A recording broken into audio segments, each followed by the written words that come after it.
Sumali sa ating live stream, i-follow lang ang ating Facebook page at para sa mas marami pang guide, i-search lang ang Master the Basics at ang hero na gusto nyo. Ano nga ba tong bagong item build kay Kari na kayang mag-burst sa mga tank heroes pati na rin sa malalambot na heroes? Sa Mobile Legends Guide na to pag-usapan natin yung bagong item build na to at kung bakit possible bumalik sa meta si Kari. Kasama na rin dito lahat ng tama at maling decision na ginawa ko. Okay, let's go! Double kill.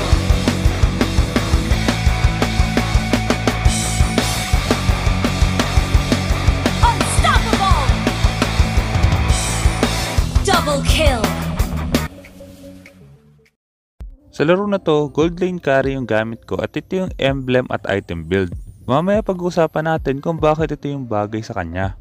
Pagdating sa early game, dahil marksman pa rin si Kari, ang priority dapat natin is mag-farm muna. Pero kung sakaling makikipag-trade yung kalaban, pwede tayong makipagsabayan dahil meron tayong inspire. At dahil meron ding inspire yung katapat natin, kaya ito yung nangyari.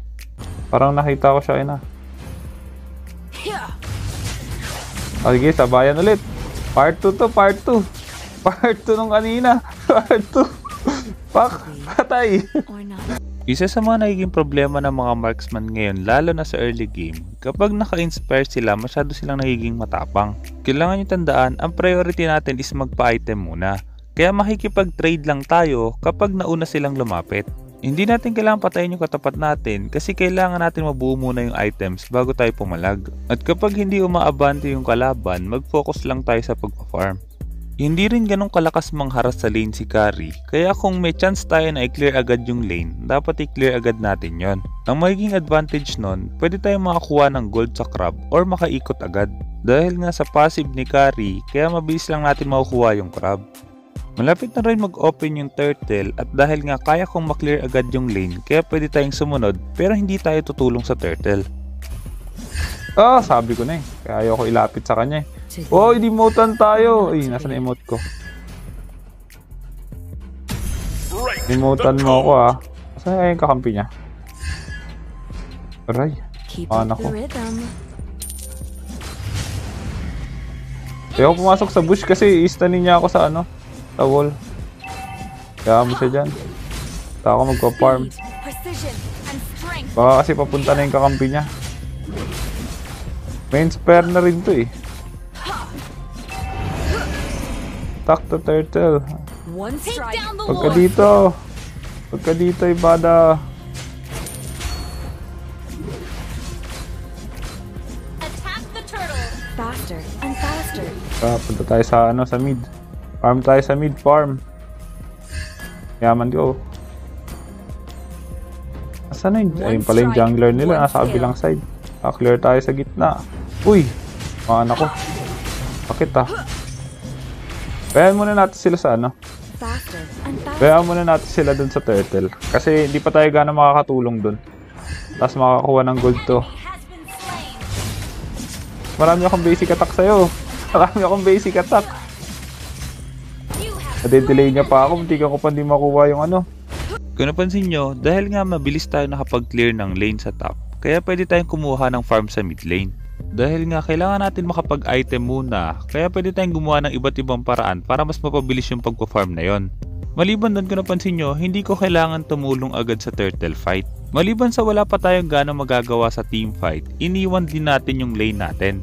Kung meron sanang map awareness yung Moskov, nakita niya na nasa mid lane ako, dapat kumuha na lang siya ng gold sa tower. Katulad ng gagawin ko dito once nagpakita sa mid lane yung Moskov. Hindi pa pala nakukuha yung turtle. Nag-turtle pa ulit sila. Kaya muna natin yan. Clear muna tayo sa gitna para maraming pera. Lalo tayong hindi kakayanin ni Moskov niyan. Balik. Bubasag. Makakuha ng pera si Moskov. Ayaw niya talaga kumuha ng pera sa tower o kahit nasa mid ako. Dapat yung kinukuha niya na yung pera sa tower. Saan ka na? Ayaw niya na makipaglaro. Ayun na, sa gitna na siya. Ito dapat yung ginawa niya. Pagka pumunta sa gitna yung katapat nyo, kukuhaan natin siya ng pera sa tower. Ano siya?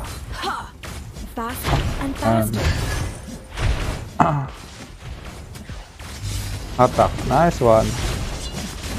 Side. Killing spree. Ganun dapat yung ginawa niya, kumuha siya ng pera sa tower. Rhythm. Kung napansin nyo, dahil mas nauna ako nakapag-clear ng lane sa top kanina, kaya nakakuha ako ng jungle creeps, tapos pumunta agad ako ng mid lane. Pagbalik ko sa top lane, dahil nagpakita sa mid lane yung Moskov, kaya dapat i-clear agad ulit natin yon at kumuha ng gold sa tower. Ah, joke lang, Lance. Bago natin ituloy yung video, gusto ko muna sagutin yung isa sa tanong ng ating viewers. Shoutout sa'yo, Twitch Mode. Ang tanong niya, anong mas magandang physical attack item laban sa mga kunat? Demon Hunter Sword or Malefic Roar?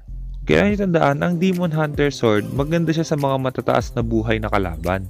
Pero dahil physical damage din siya, ibig sabihin nakaka-counter yun ng physical defense.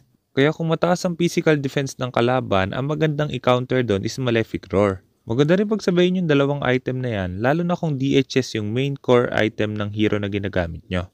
At ikaw, kung meron ka rin gustong itanong, i-comment mo lang sa baba at susubukan nating sagutin yan sa mga susunod na videos. Kaya wag mo kalimutan mag-subscribe. Friends tayo! Friends tayo! Ayaw niya na. Hindi niya ako nakombo ng buo. Grabe yung Lance. 5-minute mark na at malapit na natin mabuo yung second core item natin, kaya pwede na tayo maging matapang. Sa top lane nag-rotate yung kalaban at dahil dito rin mag-rotate yung kakampi ko, kaya ito yung nangyari. Ult is not ready. Ano yung kampi ko? Ng mga bida. Attack. To be or not to be. Yun lang. Uy, wala akong matarget. Hindi talaga naka-hero lock. Kumapindot. Sayang, ganda na hook na Ibada. Skill. Minto. Killing spree. Double kill. An enemy has been slain. Napatayin natin sila kaya dapat kumuha na tayo ng tower at dahil pa-open na rin yung turtle kaya dapat kunin na rin agad natin yon. Pagdating naman sa item build, kaya ito yung item build na bagay kay Kari ngayon. Maganda pa rin i-first item yung Endless Battle para sa HP, cooldown reduction at burst damage. At dahil hindi lang tank yung lagi nating makakalaban, kaya maganda yung critical build sa kanya na Scarlet Phantom at Berserker's Fury. Samahan pa natin yun ng Inspire kaya mas maraming critical yung mapapagana natin. Pagdating sa 5th item, pwede tayong pumili ng defensive item, either Wind of Nature, Thunderbelt or Athena Shield. At Malefic Roar naman para sa additional penetration. Isa sa mga nagiging problema kapag gumagamit ng carry, iniisip agad natin anti-tank lang siya. Pero wala yung tandaan, ang anti-tank na skill ni carry is yung passive niya. Kapag hindi tayo nakalimang sunod-sunod na hit sa kalaban, hindi rin mapapagana yung passive. Kaya sa build na to, additional damage na lang yung passive. At dahil hindi ko na kailangan mag-build ng defensive item sa laro na to, kaya didiretso na tayo sa Malefic Roar. At dahil nga meron na tayong item, kaya kaya na natin mong burst agad. Uy, andyan pala kayo. Wow! Double kill. Fuck. Double kill. Oh, may Chu. Joke lang, Chu. Grabe yung Ibada humatak. Yung top ko. Wala ba magde-dep? Basag na yung first tower sa top lane, kaya gusto ko na makipagpalit ng lane sa Pakito. Pero dahil hindi naman tayo 5-man, kaya hindi natin basta-basta mapapasunod yung kakampi natin. Pero dahil sa top lane pa nag-rotate yung kakampi natin, kaya pwede pa tayong sumubok bumasag ng second tower.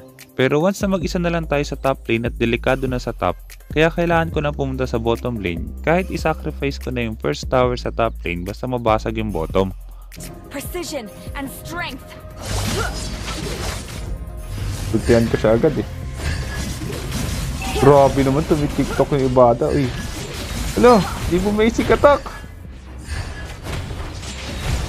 Ako talaga target. Ba't ganun mali yung basic attack ko? Faster and faster. Sayang, hindi kami wala kaming connection ni Ibada doon. Slain the turtle. Ayoko dito kasi. Wala ka na nga dyan. Masakit kasi siya eh. Attack.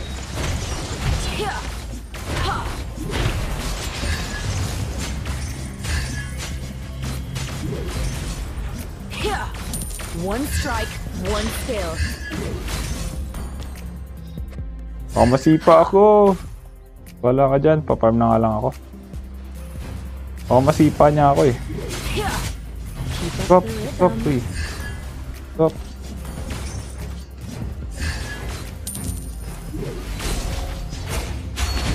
Initiate. Baba na ako, baba. Ayaw niya talaga may pag-swap. Initiate. Sinabak niya pa ako. Babasag ako sa baba eh. Wala ka. Dalawa na tayo bumasag dyan. Ayaw mo makipag-swap. Basag na lang tayo. One strike, one kill. Tay ka na. Kahit nakaano ka pa. Uwi mo na ako. Nabasag din yung top ko. Nabasag na natin yung first tower sa bottom lane, kaya ang sunod natin is yung first tower sa mid lane. At dahil busy sa pakikipag teamfight yung mga kalaban, kaya pwede tayong bumasag. Kahit na meron na tayong item, ang priority pa rin dapat natin is kumuha ng mga objective. At dahil pa-open na rin yung Lord, kaya pwede na rin natin kunin agad yon. Ako sa akin yung ibabato. Kinabahan ako dun Keep up the rhythm. Attack the Lord. Mabilis lang sa akin yung Lord eh.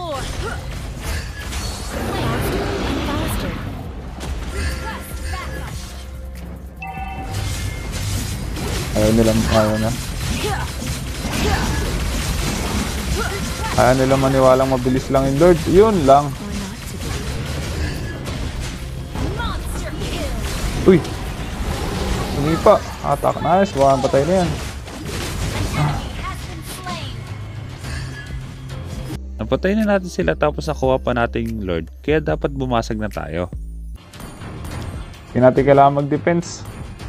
Snowball tayo. Snowball. Wait for me. Wait for me. Your team destroyed. Akin na lang daw yung red. Mabait yung jungler natin. Kaso malayo eh. Push na lang. Push. Mamaya na yung red.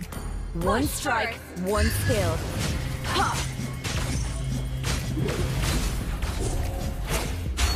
Patay. Ano yung...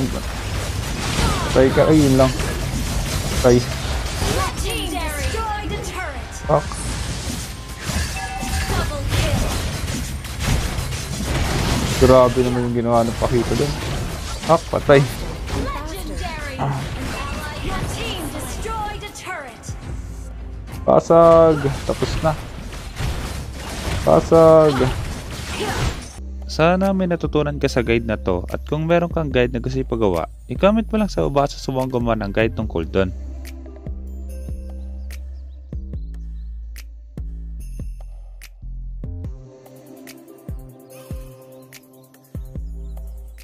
Kaya kung hindi ka pa nakasubscribe, hit mo na yung subscribe pati yung notification bell. Basta lagi mo lang tatandaan, kung gusto mo mag-improve, just master the basics. I'm out.